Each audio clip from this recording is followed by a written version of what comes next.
Okay, good day, everyone.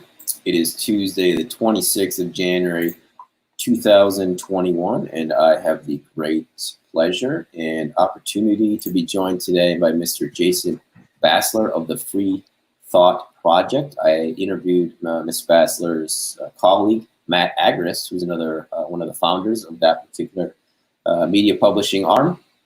And I just want to thank you, Jason, for chatting with me today. Really appreciate it. Yeah, absolutely, man. Thanks for having me on.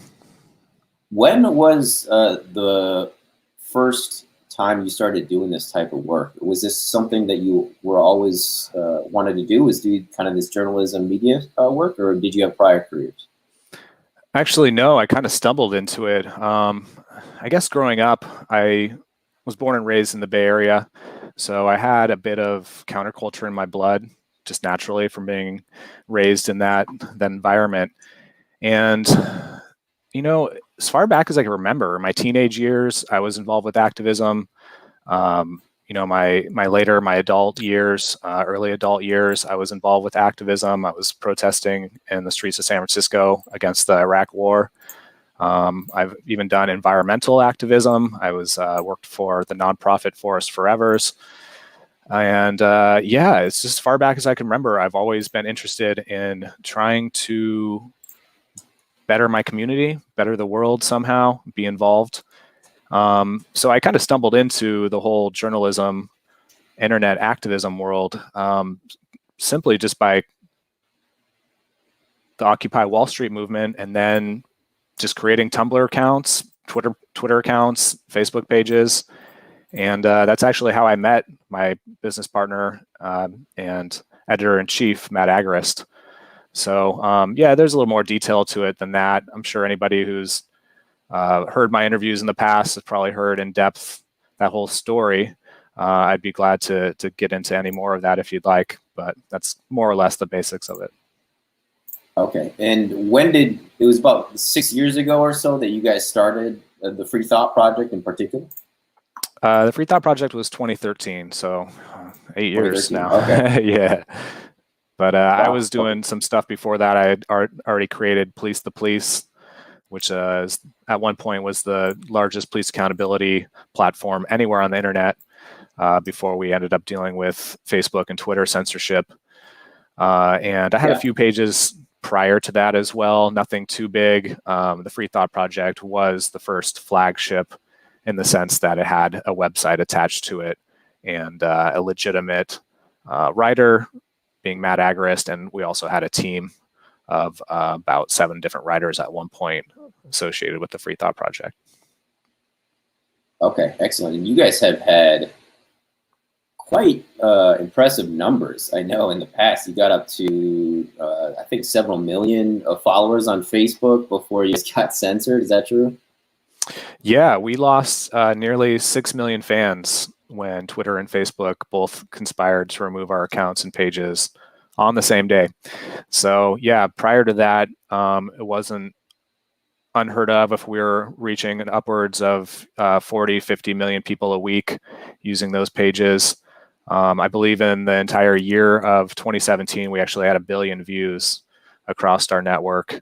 And that's not even including YouTube, you know, that was just on Facebook. So yeah, at one point we were certainly pulling some big numbers. I would like to think that that's maybe the reason why we were targeted. Of course, you know, I don't have any definitive evidence to suggest that, but it sure feels like that was the reason why we were targeted. Yeah, we're bringing in lots of fans on average every week. We were bringing in about 20 to 40,000 new followers. So yeah, it was just growing and growing. The Free Thought Project had 3.1 million. Police the Police had 1.9 million. Then between our other social media accounts and other smaller pages, it was nearly 6 million fans altogether. So we took a big hit. Yeah, it was October 2018. We took a big hit. We lost a lot of pages. Nearly all of our pages on Facebook were wiped out. Since then, we've dealt with a lot more censorship. I'm actually indefinitely banned right now. I'm kind of in this weird cycle where they've given me a 3-day ban, you know, which isn't unusual for me. I had three-day bans in a matter of 2 weeks these past 2 weeks, but this last one was actually a little strange, although not for Facebook standards. But it was from a poster of Julian Assange that basically said "Free Julian Assange." It was a post that I made roughly 2013, and they decided to target that one post and give me a 3-day ban. However, when I click through, when I get to the Facebook checkpoint, which basically happens anytime you deal with Facebook censorship, they make you log out, you log back in, you go through the checkpoint. Unfortunately, this time around, I can't actually get through the checkpoint and have them register the 3 days. So it's actually been today's day 6. Every time I go through the checkpoint, it just takes me to this Facebook, sorry, this page isn't available tab, and I can't actually do anything else than that. So, if intentional, unintentional, is it just a Facebook glitch? Maybe, Facebook is always glitchy. There's, infinite numbers of glitches that we deal with using that platform. So yeah, the censorship's been very heavy-handed. I might be one of the most censored people on the internet, to be completely honest. I think you're correct in saying that, sir. Although your YouTube channel is still going, you guys' Free Thought Project YouTube, which I will add to the description box as well. Jason's Twitter is there as well, Jason Bassler 1, and I follow Jason on Twitter. He's one of my sub 100 followees that I follow on Twitter. So that's good, and I recommend people go check him out. I actually reposted one of you guys' videos on my old channel, which got terminated, and it blew up. It got like a couple 100,000 views. It was a guy working on his car and then just gets basically just harassed and arrested by cops for no particular reason.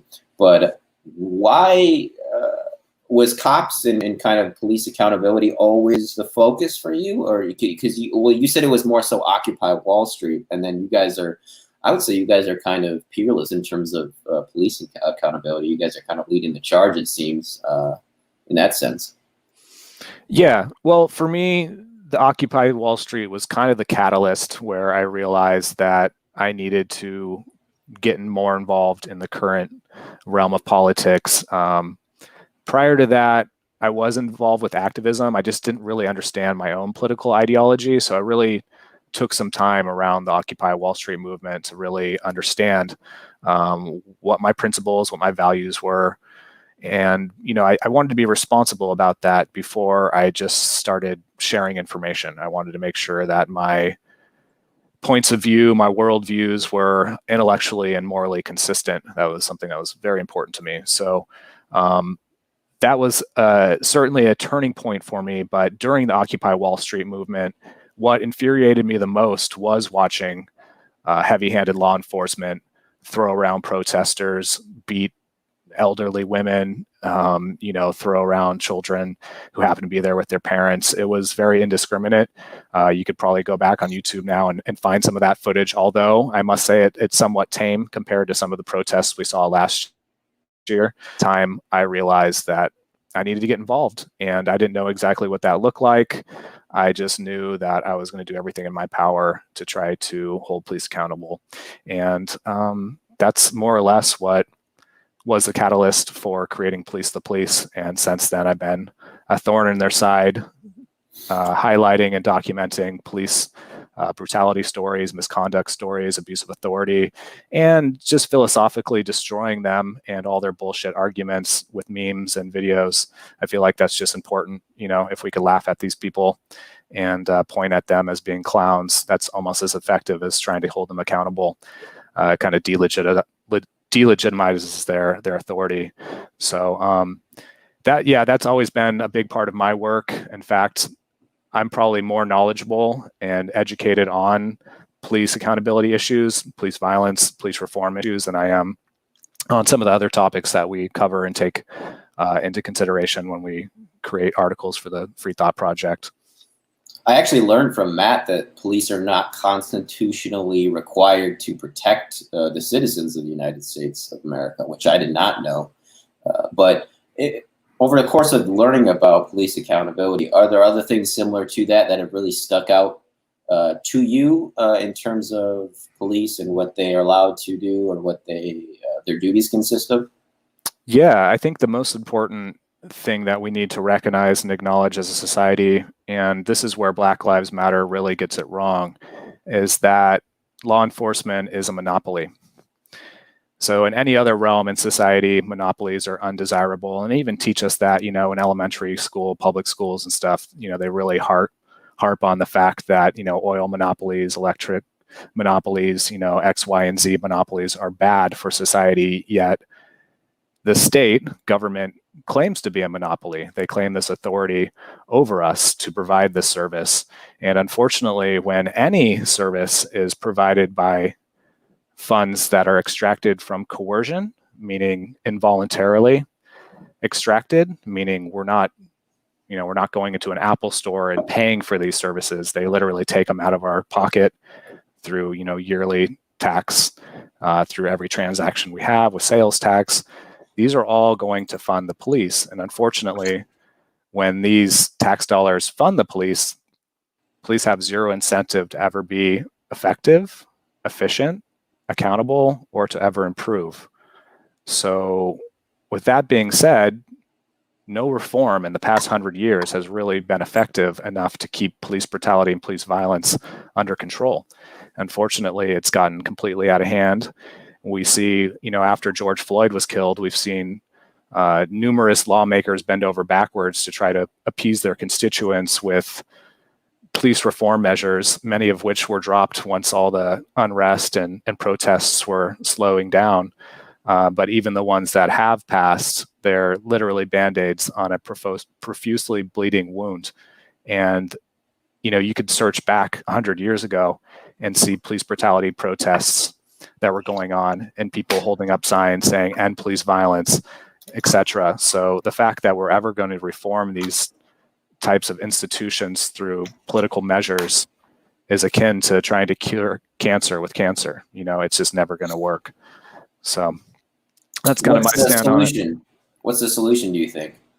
So in my opinion, I am a voluntarist. I believe that all interactions, transactions in society should be voluntary. I don't believe that there should be ever one governing body who you don't consent to, who is making up, trying to plan your life, trying to tell you what products you have to use. So to me, the no-brainer solution is to decentralize. If communities were voluntarily hiring their own protection and security agencies, they would have much more control over them, because as soon as the security agency did something that was undesirable, guess what? You and your neighbors get to pull your money out. You don't continue funding these people.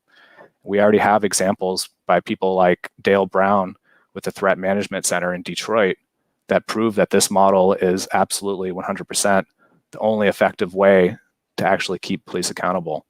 So decentralize, just like every other solution that free market anarchists, libertarians stand for and believe in. It's not only intellectually and morally consistent, but it's actually the only pragmatic solution that exists. You mentioned Dale Brown in Michigan.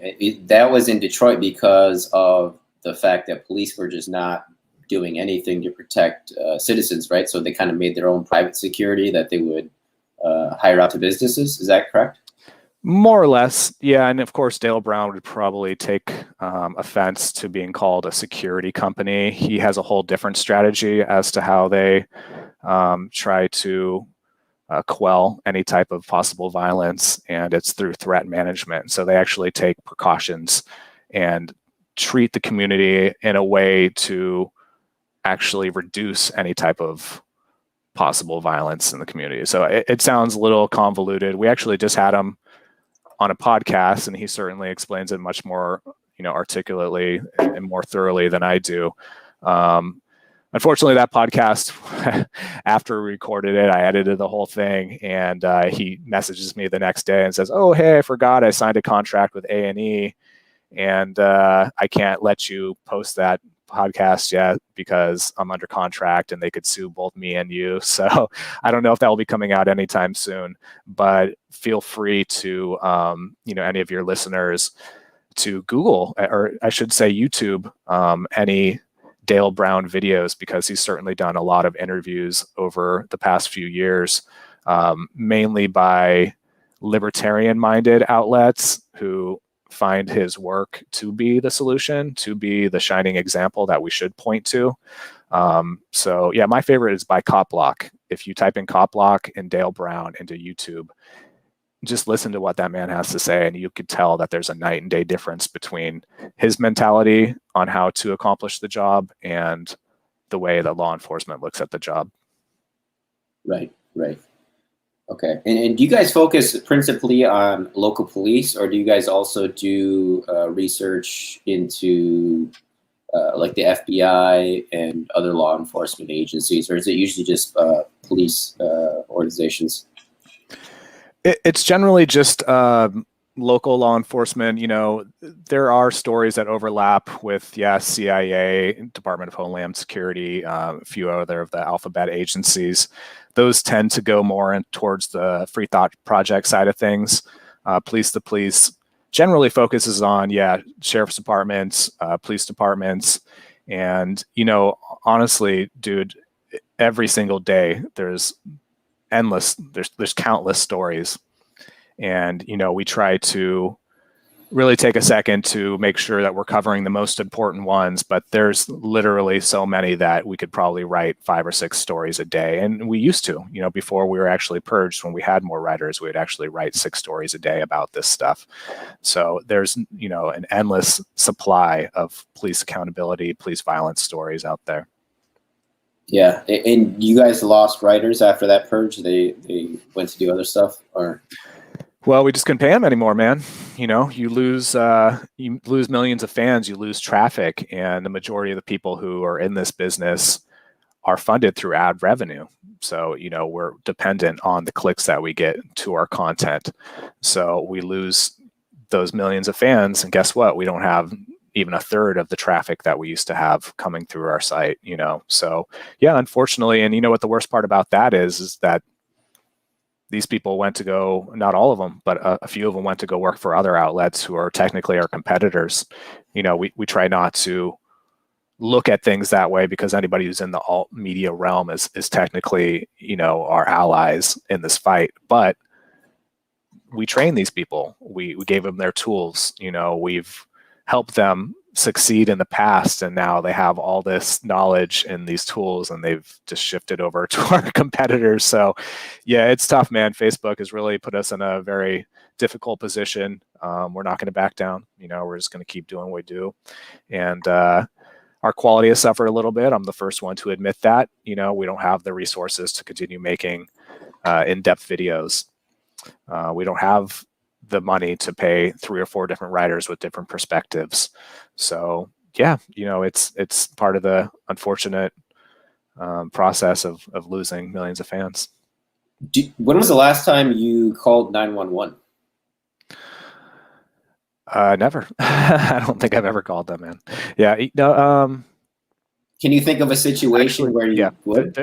I did call it actually probably about a year ago. I was in a grocery store, and dude just literally flopped back and hit his head. I guess he was having a seizure, and he was in the grocery store. And of course, everybody just started to stand around him and look. And I'm in the self-checkout line, like, doing my thing. And I'm like, well, I'm going to be the first one to call. So I'm on the phone trying to get. I think that was the last time. As far as any type of personal, God, I can't tell you if I don't think I've ever have, man, to be completely honest. I could tell you probably back in like 2006 or so. I remember calling the police one time because we had unruly neighbors at the apartment that I was living at, and I worked really early in the morning. And of course, the cops came out and basically told us that they knocked on the neighbor's door. They didn't answer. There's nothing they could do. And if we don't like it, we should probably just move.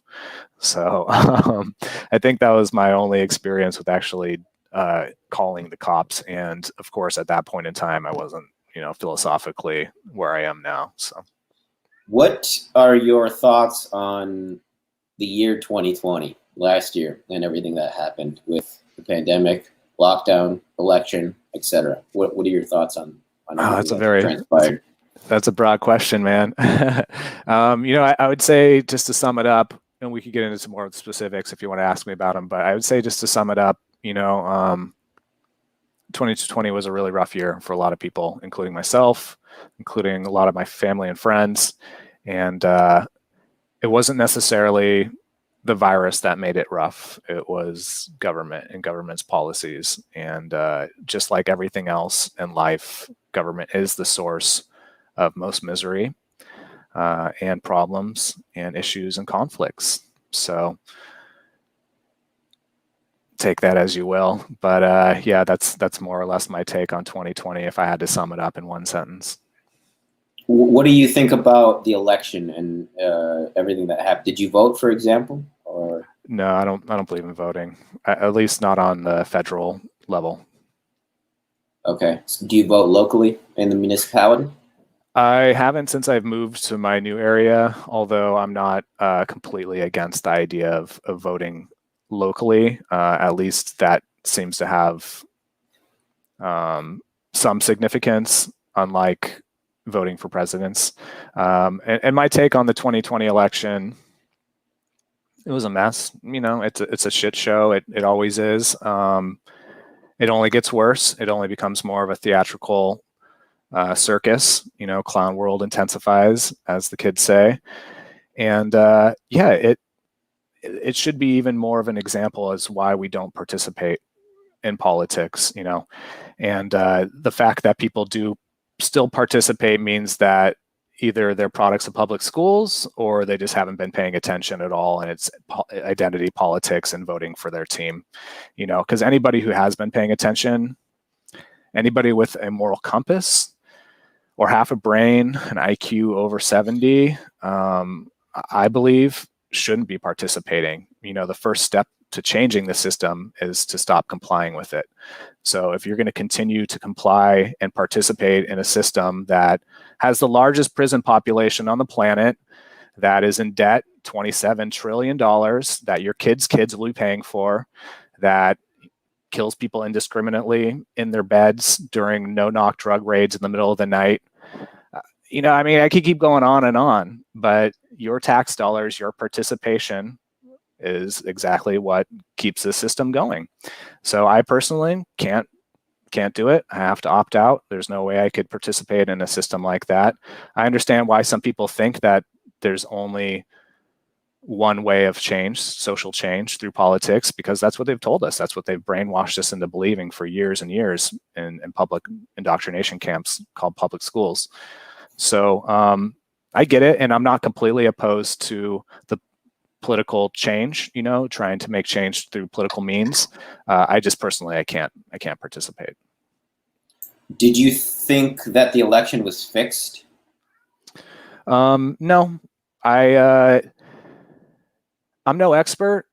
I think the fact that Trump was baiting his constituents, his followers into believing that months before the election even happened is probably a pretty good indicator that he's full of shit, A, and B, that he was trying to create that narrative.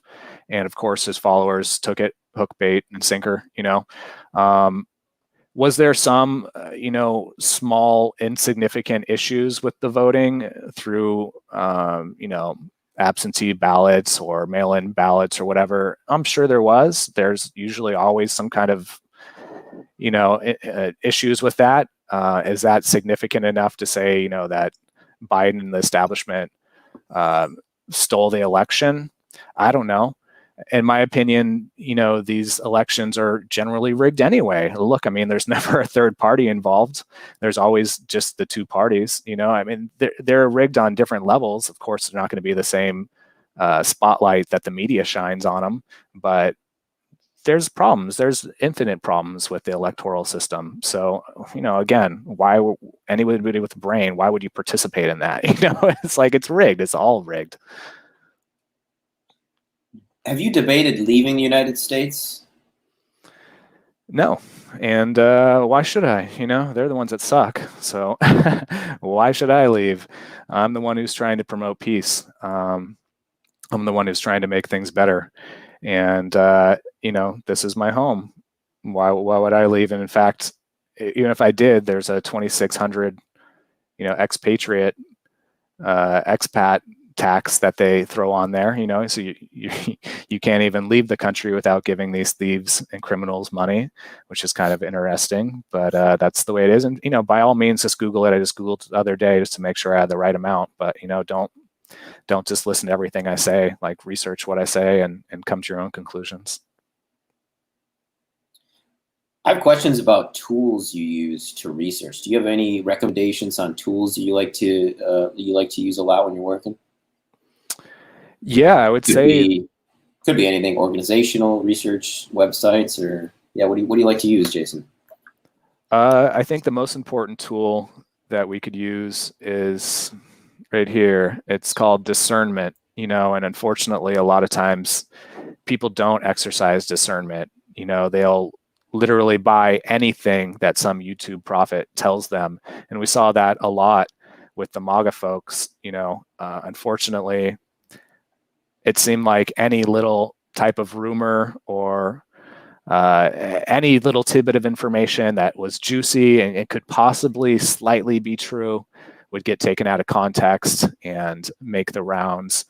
And look, I'm not for censorship in any shape, way, or form, but there was a lot of misinformation going around, and that is a problem, because people don't want to live in reality. And when we're looking towards echo chambers to confirm our own biases, that's not being intellectually that's not intellectual integrity, and that's not being intellectually consistent, and I think that's the big problem in this country, is that a lot of people aren't willing to actually A, hear the other side, or B, try to use discernment to come with substantial points of view that are actually based in logic, reason, and evidence. It seems like people are just more interested in confirming their own biases. So I know that's probably not quite the answer you were looking for. No, I wasn't looking for anything in particular. I think that was a great answer. But I want to ask about books. Do you have like 3 books that you've gifted a lot that you like to gift to other people, or 3 books that you've maybe reread? Yeah, man. Yeah, absolutely. That's a great question. Here's one of them. Economics in One Lesson by Henry Hazlitt. Absolutely crucial. Absolutely crucial. Unfortunately, our friends on the left do not want to be interested whatsoever in economics. And of course, I get it. We sat through economics class in high school. It was kind of boring and drab. It's rigid calculations and stuff that we just weren't really interested in. But there is, at least coming from the Austrian school point of view, a lot of overlap with praxeology and human action. And I think, in my opinion, understanding economics is probably the best way to take one huge leap forward intellectually. And I get that a lot of people aren't interested in the topic, but to me, I look at life through a whole new lens when I learned about Austrian economics and took the time to really understand it. And I would say, if anybody is interested in learning more about Austrian economics, go to YouTube and type in Mises, Mises Bootcamp. And there's a series about 6 videos that go through pretty much the entire gamut of economics under the Austrian economics lens. And that's the best primer for anybody who's interested in that topic. And I just want to take a second here. I apologize, I'm stuttering. I look tired. I was up at 2 a.m. this morning because of my toddler who woke us up, and I wasn't able to get back to sleep. So if I end up kind of trailing off into some tangent, that's exactly why. But no, that's all right. To answer your other questions, I'll keep it brief. Here's another one. No, I love this. This is the best. Rise of the Warrior Cop: The Militarization of America's Police Forces by Radley Balko. He's a writer for the Washington Post. I know, gross, but he's the Amazon host. Yeah, exactly. He specializes on all the police accountability information, and I would say he's probably at the top of our class as far as scholars and intellectuals who are focusing on police violence. So yeah, Radley Balko is definitely a hero. the jury's still out. I think he might lean a hair left, but for the most part, he's kind of a centrist. So that book is very important. I highly suggest that one. And then one other one, which, God, I mean, I have a few other really I want to show important more books, but I'm always loving book recommendations. Tom Woods, 33 Questions About American History You're Not Supposed to Ask. It's a good, like, if you're going on vacation, you want to do some like intellectual but light reading. This one's kind of fun. As the title suggests, 33 different stories, basically about just history of the past that they've gotten wrong. Some revisionists might disagree with some of Tom Woods's outlooks and history of his own in this book, but it's still incredibly important because once again, a lot of the stuff that we learned in public schools, it was just flat out wrong. And they say, winners write history, and that's the problem, So so I would highly suggest that book as well. Of course, anything by H.L. Mencken. If you're looking for a little bit more intellectual, philosophical, I would say anything by Murray Rothbard, Ludwig von Mises. And that's just, of course, in the like libertarian, anarchist, free market realm. I would say that those books are kind of significant. So. Excellent. That's great recommendations, Jason. Appreciate that. Where do you go for your own news sources? Do they change, or do you have any go-tos? How does that work for you? Do you have some pundits you like, or people you like listening to? Or? Yeah, that is a good question, man. It certainly has changed over the years. I can't say there's any one source right now of like one specific person. I would say, though, that Tom Woods is really good, and Tom Woods is certainly one of my go-tos. Definitely subscribe to Tom Woods on YouTube. Follow his podcast. He's one of my go-tos. Scott Horton, he's another one with antiwar.com. In fact, he just had an interview with Matt a couple days ago, and this morning I listened to it, and it was phenomenal. But most of the time, I really I find a lot of the information just through social media. I hate to admit it, Reddit is a good place for police accountability stories. At least the few subs that I follow are generally hardcore leftists, so you kind of have to spray some sanitizer, on some of their perspectives, but at least the actual bulk of the story is there, and they focus on that. So do you know the names of those subs that you follow? Yeah. So of course, the All Cops Are Bastards, ACAB. That one's a little bit more extreme, but occasionally they have important stories that surface on there. And of course, the Bad Cop No Donut, which I think is the biggest police accountability sub on Reddit. And of course, they've banned me as well. They don't like Free Thought Project there. Reddit? Yeah, I'm pretty Reddit sure. Has just transformed over the last decade. I remember the first time I found it, I was on it for like a week straight. I was like, wow, Sure. This is amazing. But it's become, it's just changed so much because of really censorship. Sure. And I remember reading about Aaron Schwartz, and I saw a documentary on him, and that was, I think, something he lamented too, was Reddit, the changing face of Reddit. And online forums in general. There was a group of people on Reddit who were very unhappy that we were sharing the Free Thought Project articles, and they actively were trying to get us censored, and they eventually succeeded. My one account on Reddit ended up being banned, and we actually can't share the Free Thought Project articles in Bad Cop No Donut anymore. These people love censorship. What can I say? Until it comes to them. But it's frustrating, man. I think it is all ideological, because we're literally covering stories that they're sharing mainstream story versions of, and it's like, really, you're gonna you're gonna tell me that they have the legitimacy, that the Free Thought Project is pure shit, but mainstream media is the only people that we could trust, and that's kind of the mentality over there. Same with kind of like the local news is like they kind of yield to those stories rather than independent media or alt media. And to me, that couldn't be any more backwards because we already know that the mainstream media has no problems lying to us, right? I mean, they've done it numerous times over the years, Iraq war being one of them. Of course, Operation Mockingbird, the CIA actually having an influence over the media. I mean, there's all that.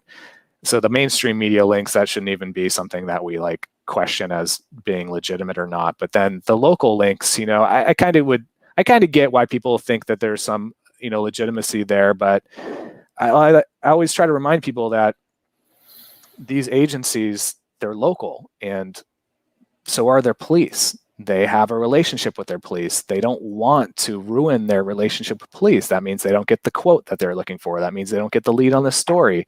There's a bunch of different advantages that local news has to stay on the police department's good side. So if you think about that and connect the dots, there's not going to always be incentive there for local news to give you the full story. And of course they don't. A lot of times they'll find the victim's history, well, when they were 17, they got arrested one time for marijuana, and they drag their name through the mud.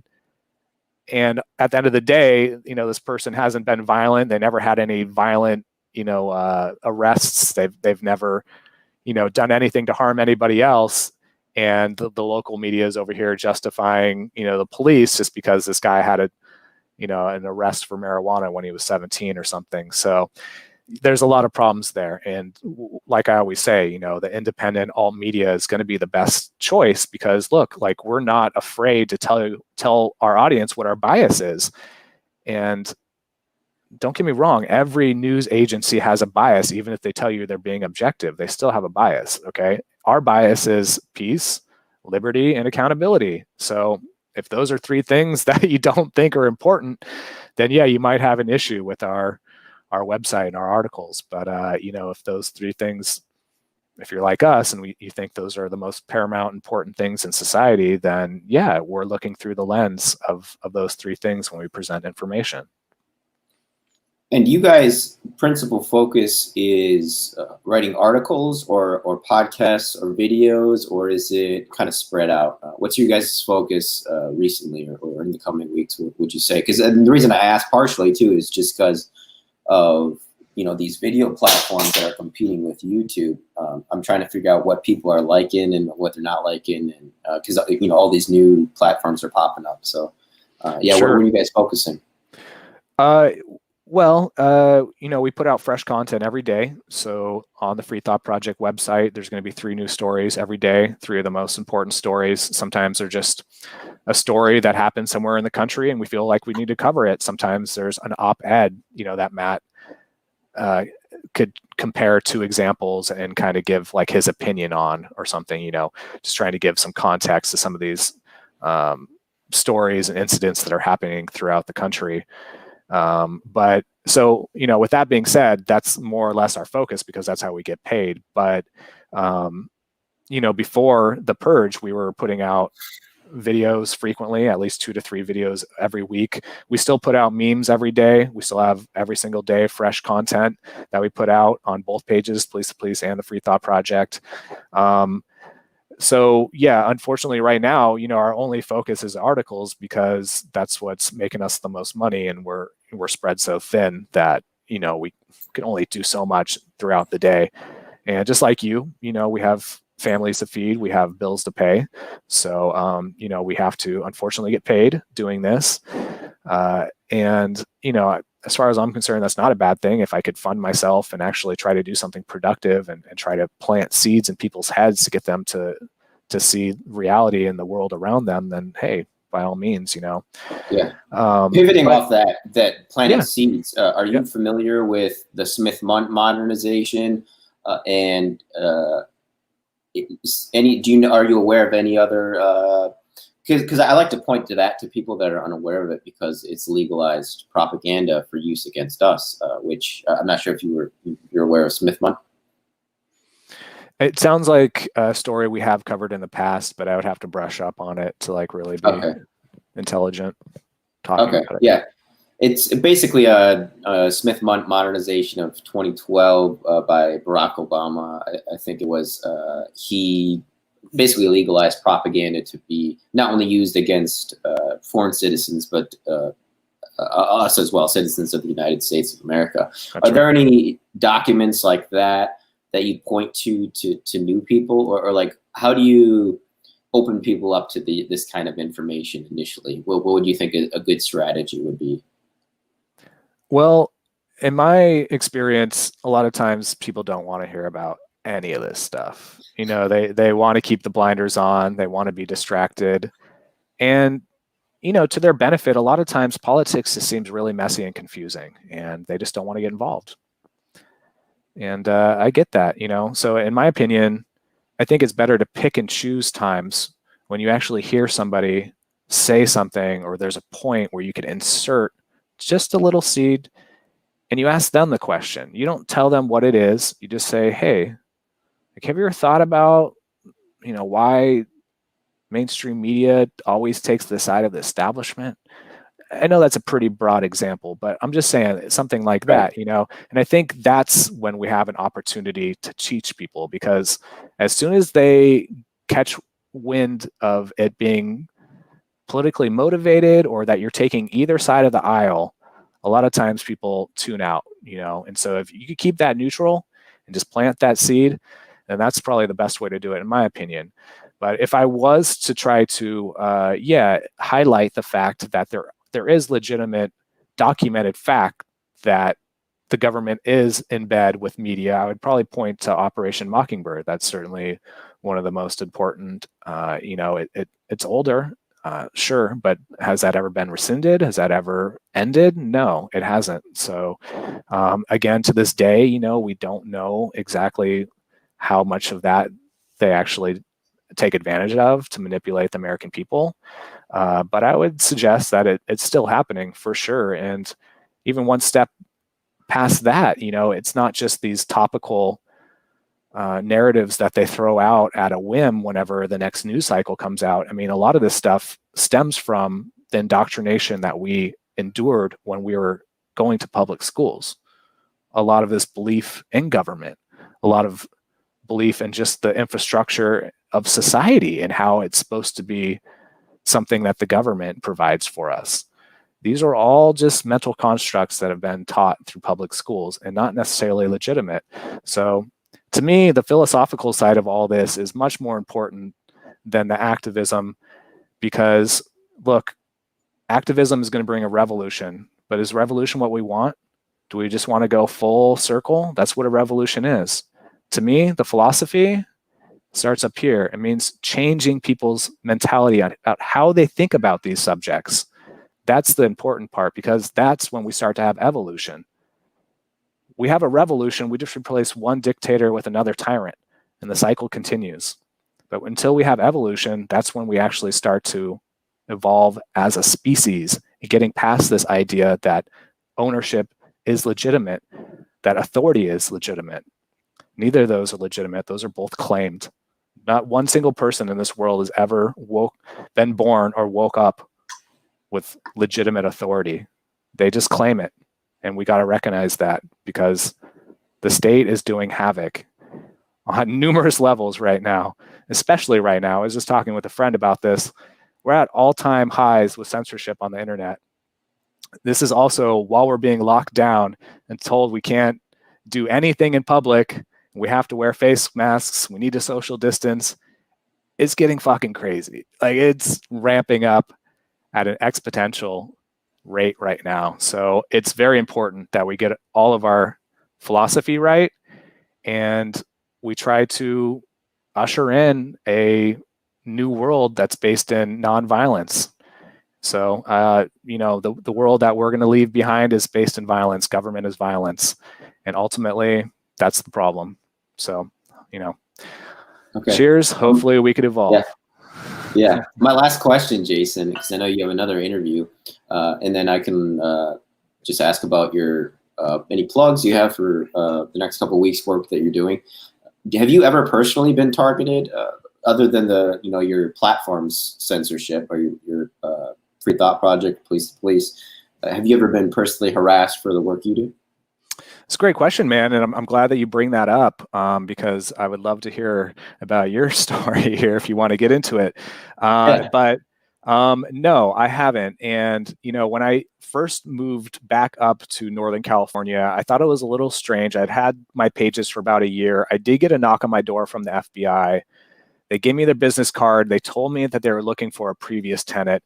Now, I don't know if they really were, or if they were just knocking on the Saying door to hello. peek their head in, let me know that they know or something. But yeah, otherwise, I feel like we've been smart enough to, and don't take this wrong, because I think local activism is very important, but you also have to take into account that when you start doing local activism, you're going to piss some people off, especially if you're doing police accountability activism. So we've done most of our work on more of a broad national scale, and I haven't been, luckily, harassed or targeted by local law enforcement, because I count my blessings every day, because I know people who have, and their life becomes miserable. Gang stalking, uh, arbitrary, traffic stops. I mean, all this stuff, they know how to make people's lives miserable. So one suggestion before we continue on here is, if you do get into this type of work, just be very smart that you're not painting a target on your back. Because I think sometimes people's emotions, obviously right now with all this shit going on, you have every right to be pissed off, but that doesn't mean you should be erratic and irrational. So, Of always course. be smart. Yeah, as far as my situation, I've been covering the DC situation for the past few weeks. So I visited there last Sunday before last, and then I think it was last Thursday as well, and then as well as on the 6th. And someone in my family, one of my siblings, got a visit from one of our friends from the bureau last week. So yeah, just it is what it is, and just trying to cover what's going on really is what I think you and I are Sure. doing, and tell the truth. So Yeah. we'll just leave it at that. Yeah, go ahead, Jason. If you didn't, engage in anything unlawful, then you should probably be fine, man. And I know that term is increasingly more arbitrary. What is unlawful and what isn't. But from what I know of you, which admittedly isn't much, you seem like a pretty level-headed dude. So I wouldn't imagine you did anything wrong. And there's no crime in documenting. You were there exercising your First Amendment rights. So. Yeah, thanks, Jason. Appreciate that. I have no problem with Biden or Trump, or I'm not a sycophant for either as well. I just want to see free and fair and transparent enforcement of elections and laws. I think similar to you. So, last question, then we can sign off, because you have your next interview. What's the near future look like for the Jason Bassler and the Free Thought Project? Just cranking out articles, or what do you want to direct people to? It's a good question, man. Yeah, I'm going to start really focusing on my YouTube channel. I know people have some success monetizing their YouTube channels. We had success monetizing our Facebook pages until that ended. So, like I was saying earlier, we have bills to pay. I need to start bringing in some more money. So I'm planning on really focusing on my own YouTube channel, which is Police to Police Official. Please subscribe to that. It's basically an old channel that I uploaded a few things on over the years. I had one video on there go mega viral.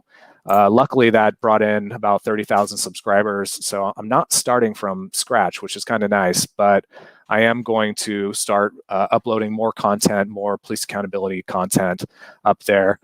And that's going to be my main focus here. Going to also make some t-shirts probably within the next few days, just for another additional source of income. But please, please, please, please come to the Free Thought Project website, freethoughtproject.com. You could subscribe, for $3 a month. You help us out. It's less than a cup of coffee, but you help us stay alive. We also have a Patreon. Otherwise, you could check out our podcast. It's on Spotify, Apple, and Podbean, the Free Thought Project podcast. Otherwise, we're on literally every social media platform you could think of. I mean, I'm on 15 different social media platforms every day that I post on. So the Free Thought Project and Police the Police, we're on Facebook, Twitter, Instagram, Gab, Mastodon, not Parler anymore, Telegram. And actually, that was one thing I was going to tell you, man, is Telegram is blowing up right now. A lot of momentum over there. I would highly suggest. I mean, people think it's just a messaging app, and I mean, ultimately that's what it is, but there's also groups and channels over there. So our channel is near 8,000 subscribers. Some of our colleagues, the Collective Evolution, actually have 27,000 followers over there. So it's worth creating the account. I have a feeling that's where a lot of this is going to go to. But yeah, any way you guys could like our pages and follow our accounts, and if you're really feeling generous, a Patreon subscribe would help us out tons. So thank you so much, dude, for having me on. Thank you, Jason. I appreciate it, and I'd love to come interview you in person next time I'm in Cali. Yeah, man. I don't know when Please that's going to be, but you're in SoCal, right? I'm in Sacramento. Okay, excellent. I will. Yeah, I'll hit you up next time I know I'm going to be. Jason Bassler of the Free Thought Project. Again, I will add all those other links in the description boxes as well. Otherwise, go check out his Twitter and his website, freethoughtproject.com. Jason Bassler, thank you so much. Thank you, man. Appreciate it. Thank you, folks, for tuning in. Stay frosty, and we'll see everybody next time.